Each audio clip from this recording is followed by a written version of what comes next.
Milik, tu voulais en parler, pourquoi ? Ouais, non, je voulais parler de Milik parce que pour moi, on est vraiment, vraiment loin du compte avec le Polonais, de par ses performances.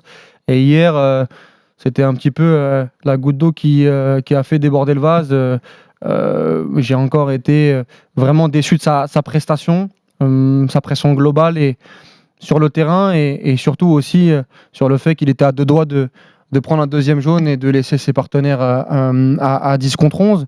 Et je voulais revenir globalement sur ce cas parce que l'année dernière, il y avait beaucoup de débats, Sampaoli, Milik. On rappelle qu'il y avait une frange des supporters qui demandait le licenciement de Sampaoli parce que le Polonais ne jouait pas et on l'appelait voilà, le grand attaquant, l'attaquant qui était dans le chapeau, les gros chapeaux européens, un des meilleurs attaquants européens.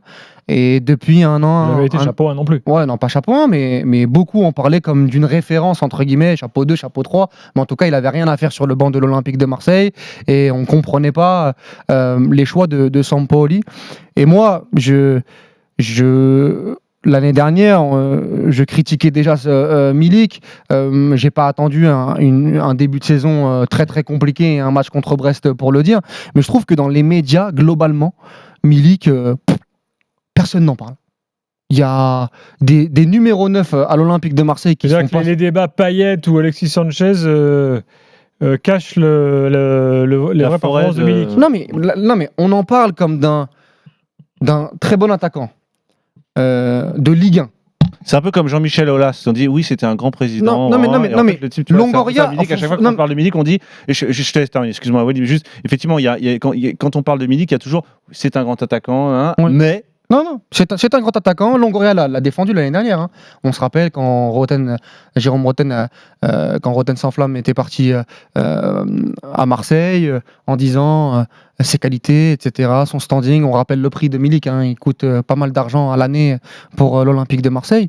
Et je suis désolé, mais quand je regarde les matchs importants, quand je vois ses buts, quand on enlève les pénaltys, quand on enlève les blessures, quand on regarde les buts contre qui il a marqué, quand on regarde ses performances dans le jeu, dans le contenu, son affinité avec ses partenaires, je suis très très déçu et on est très très loin du compte. Quand on le met dans la même catégorie qu'un Ben Yedder, que d'autres numéros 9 en Ligue 1, Marseille n'a pas la possibilité d'avoir un numéro 9 autosuffisant qui lui fait gagner des matchs.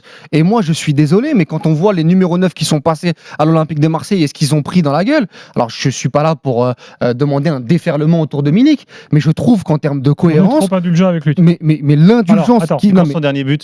son dernier but en Ligue 1, c'est en mars dernier contre Nice, c'était un penalty.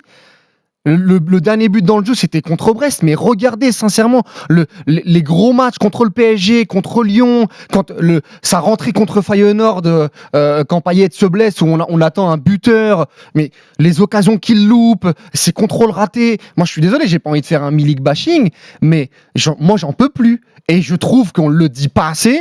Quand je vois qu'un Dieng va sûrement partir pour 12 millions d'euros ou 10 millions d'euros et que Milik va continuer à faire ces performances-là, jusqu'à quand en fait ? Jusqu'à quand on ne va rien dire ? Jusqu'à quand ce sera même pas un débat ? On doit attendre beaucoup mieux d'un joueur qui est considéré, pas pour tout le monde, hein, parce que je pense qu'il y en a qui ont compris, comme un très bon attaquant européen.